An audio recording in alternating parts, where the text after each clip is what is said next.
Alright, hi. Rockin' real big Clark Kent vibes. Only because I'm lazy, this is not intentional. I'm not doing anything on Superman. I just did not want to get dressed with clothes that I personally like, which is always the best way to start a video.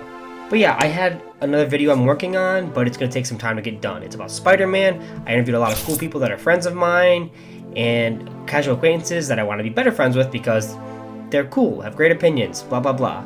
But that's got to use some more work, so I can't do that anytime soon. I can't ship that out without being fully edited and somewhat bearable. So in the meantime, I want to do a video on animation and why I prefer comic characters to be in the medium of animation versus live action. There's a lot of cool things you could do with animation that live action doesn't lend itself to, and I want to break that down. You may also realize I'm not using my regular camera, which is me being lazy part 2. But it's mostly because I got a new camera I wanted to use out for my podcast called Scared Stiff, where we talk about horror films and stuff. But I thought I'd see how it works on these type of videos to be more casual and not as much work if it's not going to be a long, in-depth project. Figured this would be nice. If you like it better with higher quality with the Nikon I have, let me know. And let's see how this works, I guess, in the meantime. But yeah, I think some of the biggest things I want to hit on in this is why we should have more animated material when it comes to superhero content. You know, back in the 90s and 2000s, it was really popular. And nowadays, it's kind of dwindled down to be just for stuff benefiting the live action movies, which I'm not saying is necessarily wrong, but if that's the only incentive to have animated material, it kind of seems disingenuous. You should not use animation just as a cheaper way of making live action material. You should use it as a way of embracing this medium and really showcasing you can get a lot with it. And that's what a lot of the stuff in the early 90s, 2000s, even stuff in the 80s, 70s, and 60s did. And I kind of want more of that. And this video is not going to be about, oh, why is it like this? Or can we break down that cartoons nowadays suck and that's why it is what it is? No, I know why it is. And we'll talk about that in the video. But I just want to talk about what we've lost and what we should gain when it comes to animated superhero content. So yeah, that's pretty much enough hearing from me. Let's talk about the first topic, oversaturation. Take him down, now! Okay, so we're about 3 minutes into the video now, and we're going to talk about oversaturation. And hopefully this time, now that we're 3 minutes in, I'm not going to bore you to death. We'll just talk about statistics and facts, some of the most fucking entertaining things you can talk about. But like, the superhero market's super oversaturated. There's a new live action film at least 2, 3, 4, 5, 16 times a year. And you get stuff from Marvel, DC. Now they're doing Valiant with Bloodshot, because I fucking love Vin Diesel. Even Invincible, which is a great cartoon, and something I want more of is cartoons. Like, okay, let's break it down. Let's calm down. Hold on. Why did we get so many cartoons in the 90s, 2000s, stuff in the 80s, 2010s? It's simple. Marketing. These are supposed to be toy commercials, pretty much. Combat belt, Batman! You just got on my bad side, Batman! Same with He-Man, it was invented to be a toy commercial. Same with Transformers. Same with almost all really popular cartoons at the time that had a toy market. Nowadays, the toy market's pretty much just for collectors. And collectors don't need to watch a cartoon to say, hey, yeah, I'm gonna buy that. You're either a diehard fan of these type of series already, so you don't need a cartoon to be assisted to it, but sometimes it helps. But they're not really doing that like they used to. So now we don't need to make a new Batman series to sell toys, because odds are those toys aren't even going to be sold in a mass market, which means, oh, you're not going to get a new Batman the Animated Series, and that sucks. That means he's not coming back. My old man. He's gone for good. I don't think there's any way you could really change it. I mean, we only have Young Justice on HBO Max because people cried about it because Cartoon Network put it at a bad time slot. And that sucks. That really does suck. But it's not the same thing as having an ongoing cartoon that a demographic from young adults, children, and maybe some older people can tune into. And without that, we're not going to have a huge budget for these shows, and they're not going to have the same amount of care put into them. And you could say, see, that's proof, man. Cartoons nowadays just suck. That's not proof. There's tons of cartoons that are put on mass market television that are still really good, but they're usually not superhero content. Son of a bitch! Now you did it. Because the big thing right now is the IPs of Marvel and DC and what can you do with these characters in film. And I do mean film.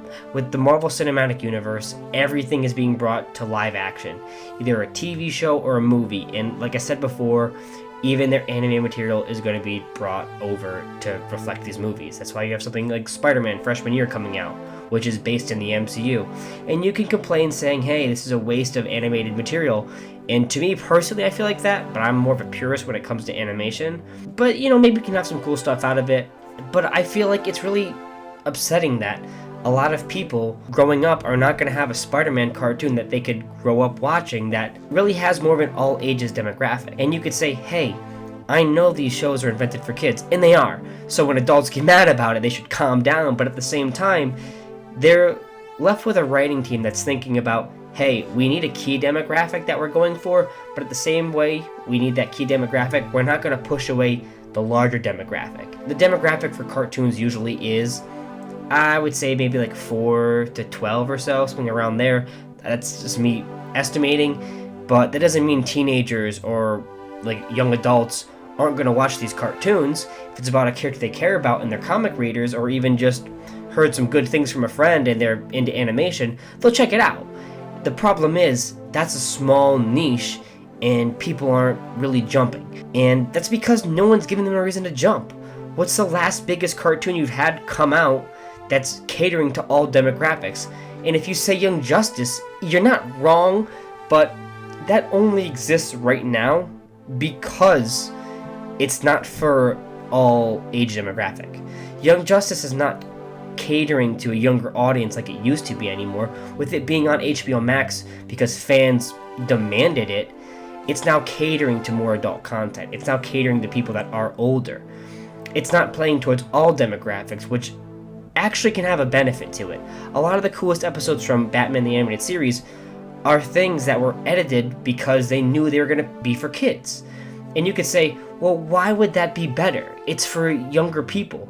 It doesn't matter. Like, a lot of stuff works better when you have restrictions.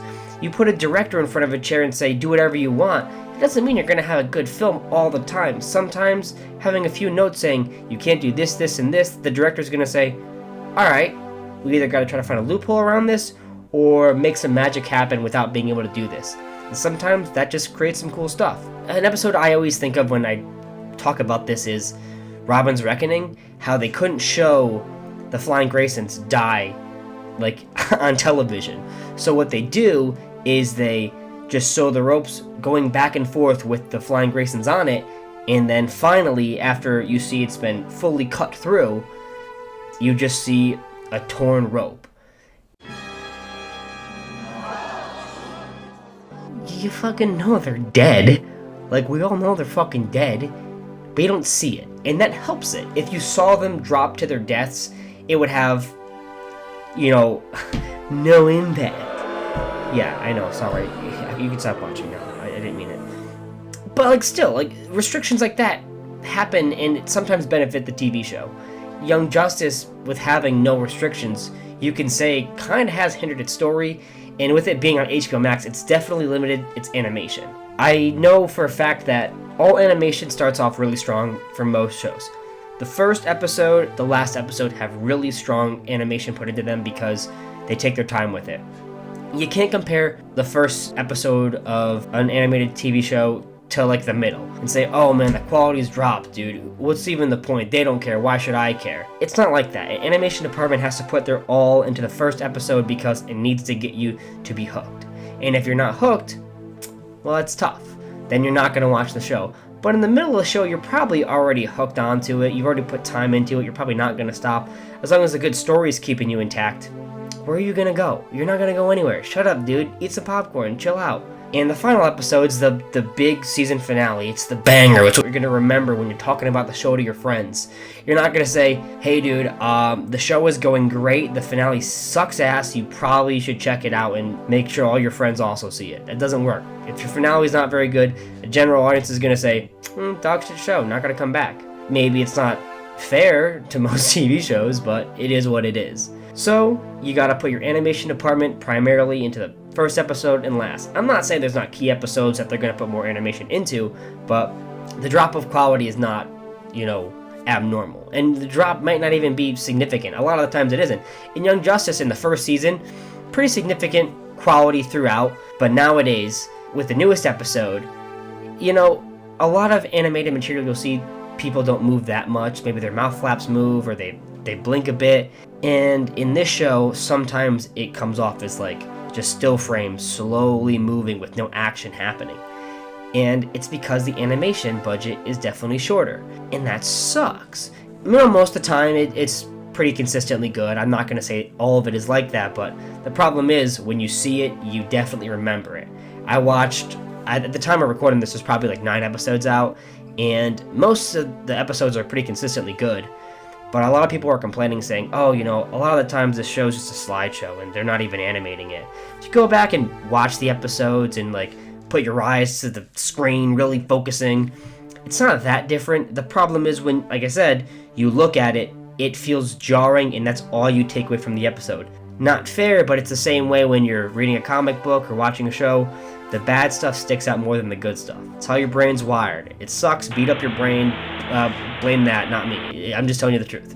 This show is getting a lot of ridicule for it, apart from character work and everything, but that's, bar none. We're not talking about that, we're talking about animation.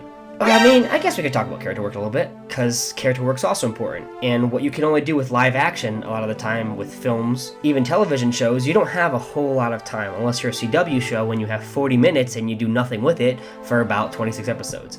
But, those aren't real shows, we're not going to talk about them, I have no nice things to say. But, disregarding that, live action movies have a certain runtime between 1.5 hours usually and maybe 2.5, unless you're Zack Snyder, then you get 16 hours. But you usually have a very niche runtime. And I'm not saying that because Zack Snyder sucks. I really like Justice League. Please do not bully me. I'm just saying the man takes a lot of time. Good or bad, you decide. It's not me, okay? Please, no comments. I'm sorry. But yeah, there's a lot you can do with movies in runtimes, but you have to have a 3-act structure most of the time. Whereas in TV shows, for animated material especially, you have more of a through line that you can do. You can have standalone episodes that don't add up much to the plot, but continue the plot slowly. You can do stuff like in the 70s and 80s, where you don't really have a long through line for animation, but you just kind of do one-off episodes that, are very similar to each other, kind of like Scooby-Doo used to do. Or, which is the most common, you have a long-running narrative that each episode builds to and has a big climax at the end, and which is what you're going to be getting nowadays. You're not going to get in other somewhat outdated format like the other two I had mentioned. And it's not that those are bad, but the problem with modern sensibilities and modern format for shows is that you kind of have to follow it. Yeah, I made the joke about CW television, but that's such an outdated form of television that people aren't really doing anymore, so that's why when you have 26 episodes that are 40 minutes, you're kind of just feeling like it's a waste of time. Not that maybe all the episodes are bad, but you can really point out saying, this needed to be here and this didn't. And I'm not saying filler is good or bad at most points, but you don't want to feel like you didn't have to watch maybe a third of your television show. And with animation, you usually don't feel like that. That's one of the big benefits. You can do so much more with animation than you can with regular television or movies in general. There's a lot of suspension of disbelief, especially when it comes to characters flying. Sometimes to showcase flight, you have to explain a lot, or there's a big build-up scene.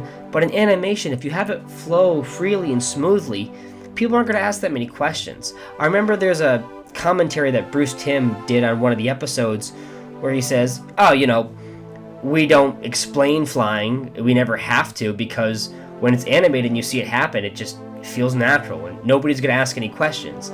And the biggest thing is you don't want people asking questions in the middle of your show. And that's true. How many times are you asking questions in the middle of a movie? Dude, what the hell just happened? How did he do that? That's his mom? And this is things like you don't want to be doing in a movie, in a TV show. But animated content is so much easier to digest, especially with superheroes. So much zany shit happens in comics where you're like, yeah, it's cool. No, I mean, flying clown. I don't have any questions right now.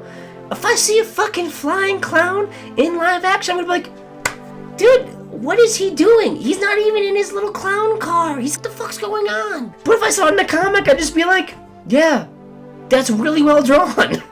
Maybe us as audiences are stupid, but I'm not having that discussion right now.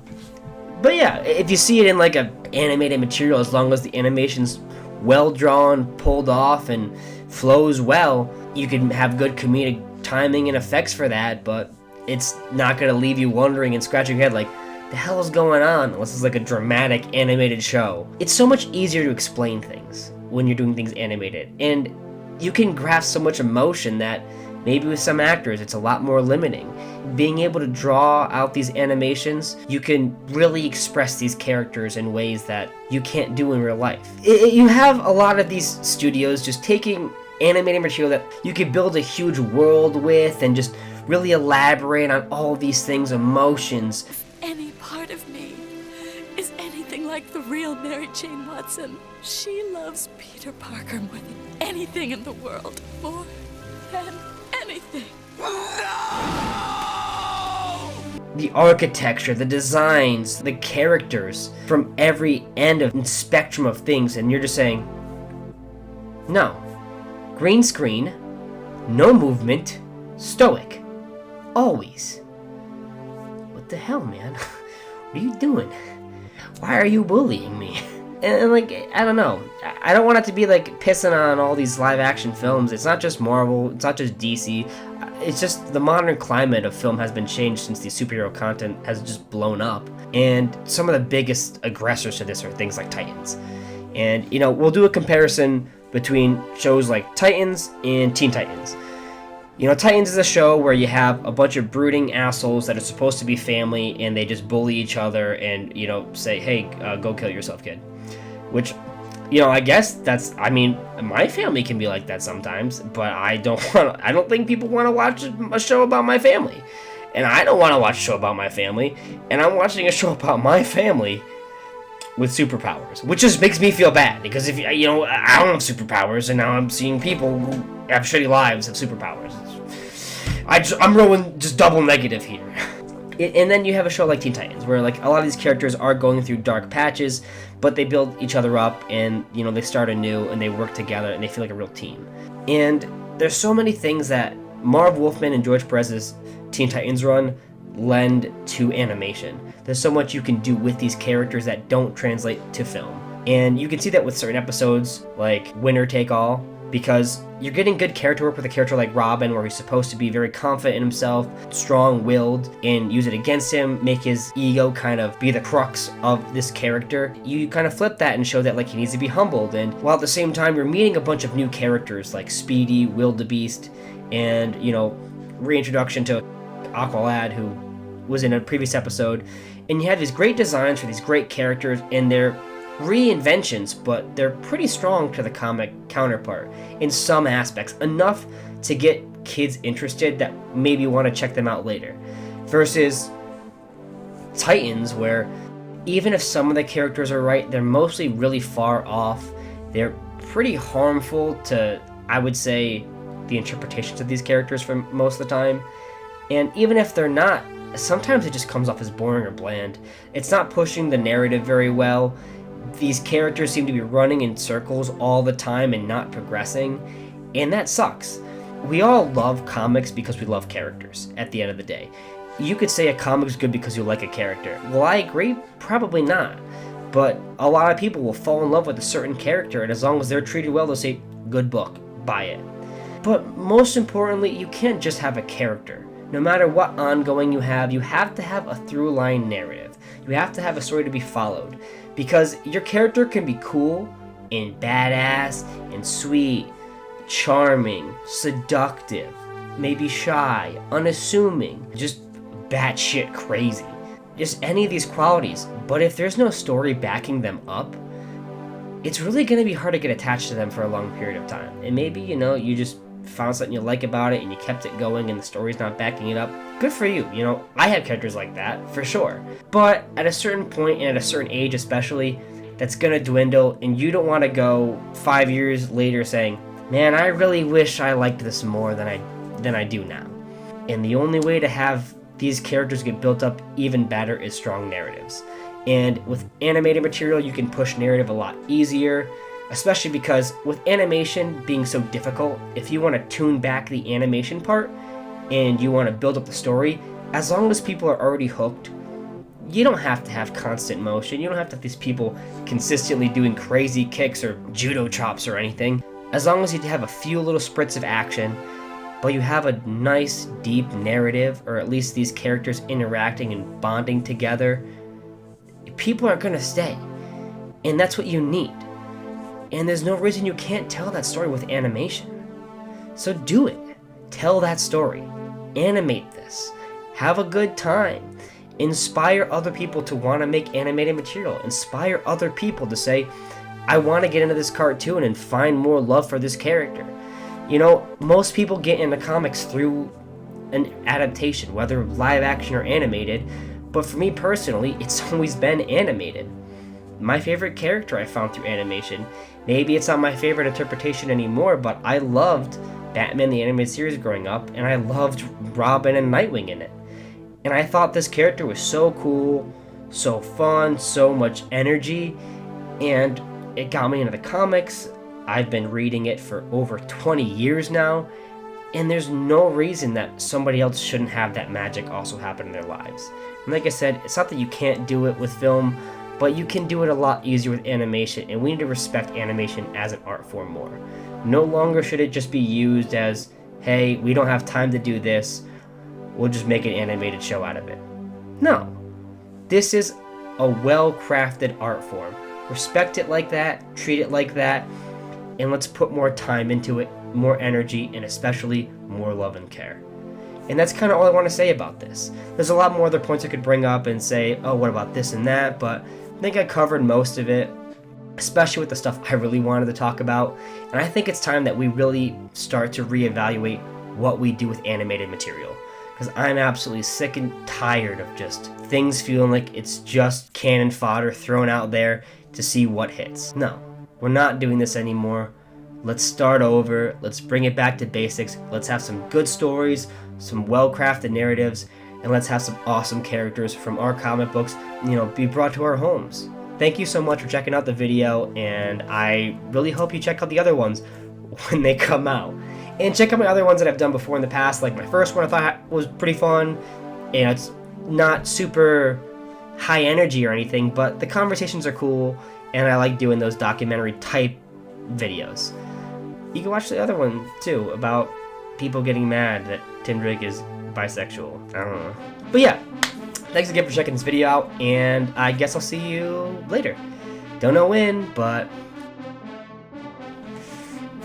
hopefully soon.